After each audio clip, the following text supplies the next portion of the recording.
Hello, hello, hi, folks. Welcome. Happy Monday. In hopes that you squeezed more out of your day than the day squeezed out of you. Welcome.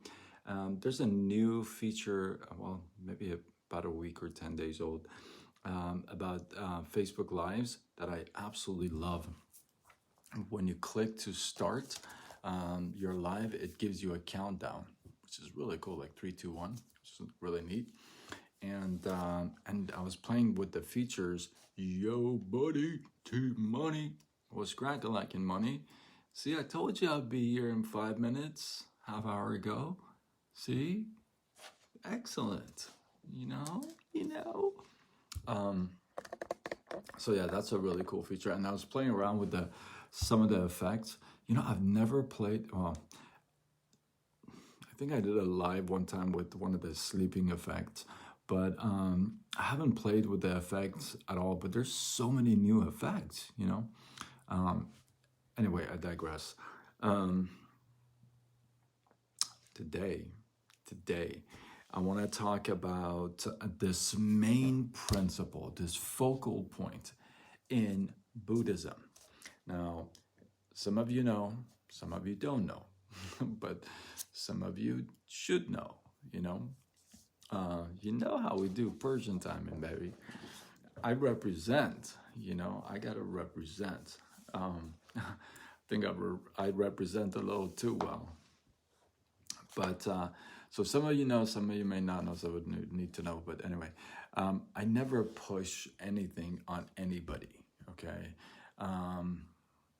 It's just not my style, So I may be very firm on some ideas and some thoughts and passionate about some personal principles and values, but I'm not one of those guys to shove it in your face, okay? So it's not like I'm promoting Buddhism or anything, okay? So, but I encourage you, even if you're, okay, let me pause this for a second. Because I really want you to think beyond just what has been given to you. I want you to kind of break the box and kind of think outside the box, if you know what I mean. So, I encourage you to expand your mind and expand your knowledge and be thirsty and hungry for stuff from all places, from all angles. Don't, unless you've experienced something and you're like, you know what, I'm not going to go there. That's just not my thing. It's all good, right? But other than that, be open to new ideas. Be open to new knowledge, stuff you never knew, okay? So if Buddhism is not your thing, I get it. It may not be my thing either. But that doesn't mean there's not principles in there that we cannot learn from, and help and learn from and help us with our journey in life, right? So don't be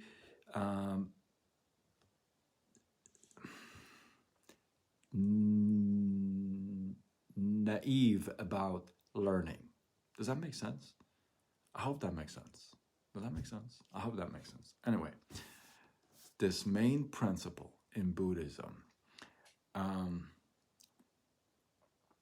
maybe it's a little tough for me to take it all in as well. And it may be a little tough for you too, because there's some areas that you feel like, well, I feel like, well, maybe not, or maybe yes. But when I go deeper into it, it makes more sense. So what I want you to do is kind of give it a chance. You feel me? You're probably thinking, what the heck is he going to talk about? Relax. This is good stuff. Anyway, by the way, my robe. I don't think I'm ever going to be without this robe, like ever, for the rest of my life. Okay, maybe not for the rest of my life, but definitely for a very... Anyway, I digress. Let's get back into this. That's my main principle. So a scholar asks, Suzuki Roshi, I've been listening to you talk and to your lecture for years. But I just don't understand. Could you please narrow it down? Could you please put it in a nutshell? Could you please squeeze Buddhism to one phrase? Everybody gets quiet. Everybody laughs and chuckles. Even Suzuki laughs. And he turns around and says, everything changes. And then he moved on to another question. Did you catch that?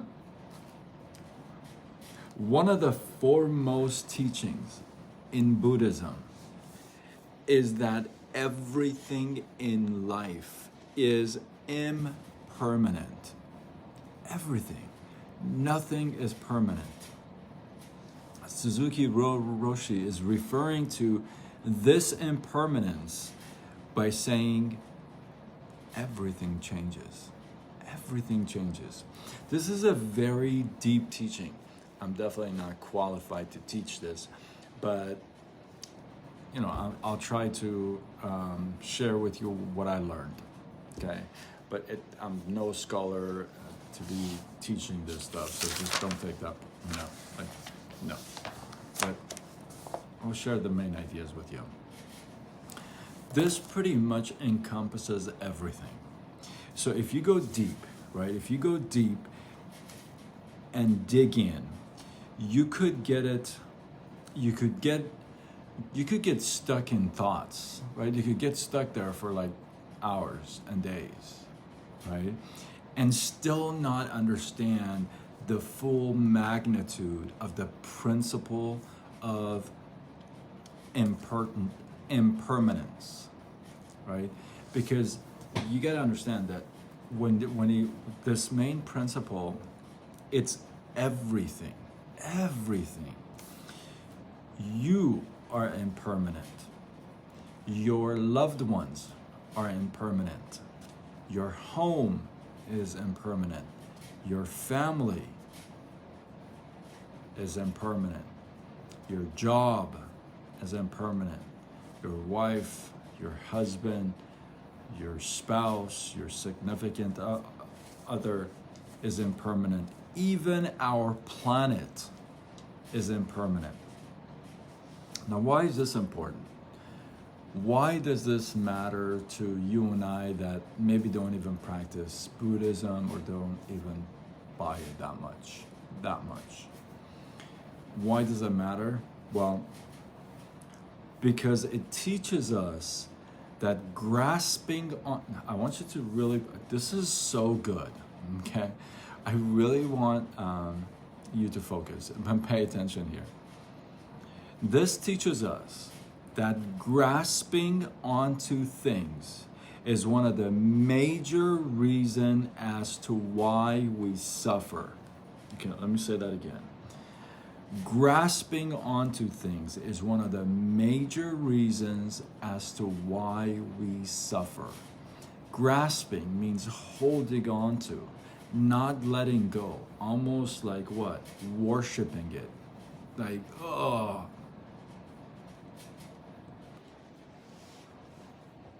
In the good book, it says the love of whatever it may be, fill in the blank, is no good. Hey Jan, how are you? Welcome. Good to see you. Hopefully you catch the beginning as well, because it'll make a lot more sense. So in the good book, it says, you know what? The love of you fill in the blank is no good.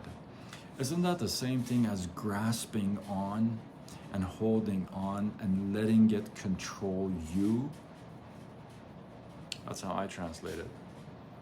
I told you, I'm not a scholar, but that's how I translate it. Look, we need to live being aware of the fact that even like everything changes. We have to be aware of the ever-changing nature of reality. Thank you, thank you. And appreciate the present moment. If we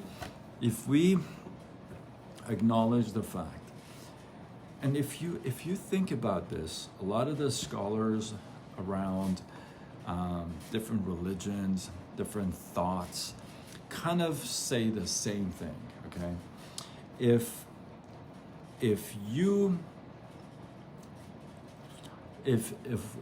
we acknowledge the fact that everything changes,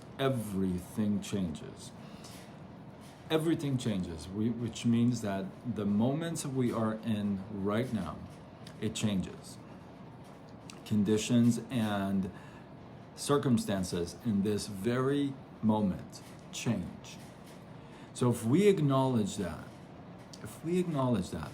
then wouldn't that make more sense for us to appreciate the present more, right?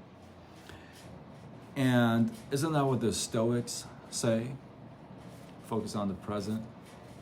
Isn't that what the good book says? Right? Don't be anxious. All the philosophers, all the big thinkers of the world, they circle around the same concept. They may say it in different ways, but they circle around the same concept. Now, it's in this here, okay? This is so good, okay? Right here. This is not about letting go. Are you feeling me? Here it comes. You ready for the punchline? It's really about not grasping in the first place. See, it's not about letting go, because if you let go, that means at some point you grabbed the hold onto it. Does that make sense? Why doesn't that sound right? Grab the hold onto it. You grab the hold. Somebody who actually speaks English can correct me. So if you let go, if you're working on letting go, it means that at some point you were holding on to it. You grabbed it and boom, right? So it's not about letting go. This point in Buddhism, it's not about letting go. It's about the fact that nothing is permanent. Everything changes. And if we can live to learn this way, we can find more peace in everyday life. You know why? Because here, another thought that we circle back, all right? If you're not grabbing onto something or someone, or now this doesn't mean don't be committed or to your career, to your spouse, you're saying that this is not what that means, right? Grasping on, holding on to is like being infatuated, being just consumed by it, letting it just kind of drive your whole entire life, right? That's not what we're talking about. So if we learn to live this way, that nothing is permanent, everything is changing, then we can find peace in everyday life. How? This is how I would think. Isn't that how expectations are, right? When you expect things, right? You expect a certain thing, no matter how much your expectation is, usually you're going to be what? Disappointed. If you have expectations, that means you're thinking that things are not impermanent. You're thinking things can stick around the same. Well, that's having an expectation, right? So if you let go of that, you let go of this, do you see how you can find more peace in your life? I was going over this.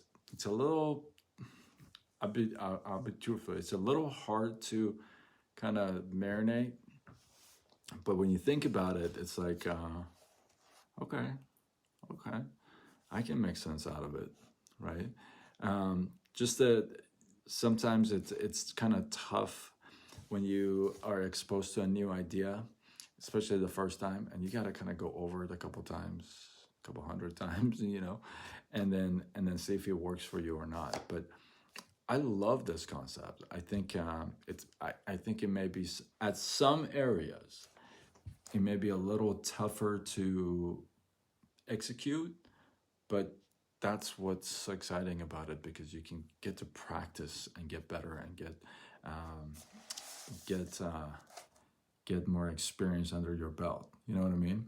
So if you, I'd love to know what you guys thought about this live. Somebody who can actually speak English, maybe they can correct my sentence. But I'd love to know what you guys think about this, because I think it's a different school of thought. So I'd love to know what your feedback is. You agree? You disagree? I like that. So drop your thoughts below. Let this feed grow. If hopefully you got some love, some inspiration, some value, enough to share, tag a couple of folks, share it on your wall, do what you gotta do, spread some love. And remember, if you share, you show that you care.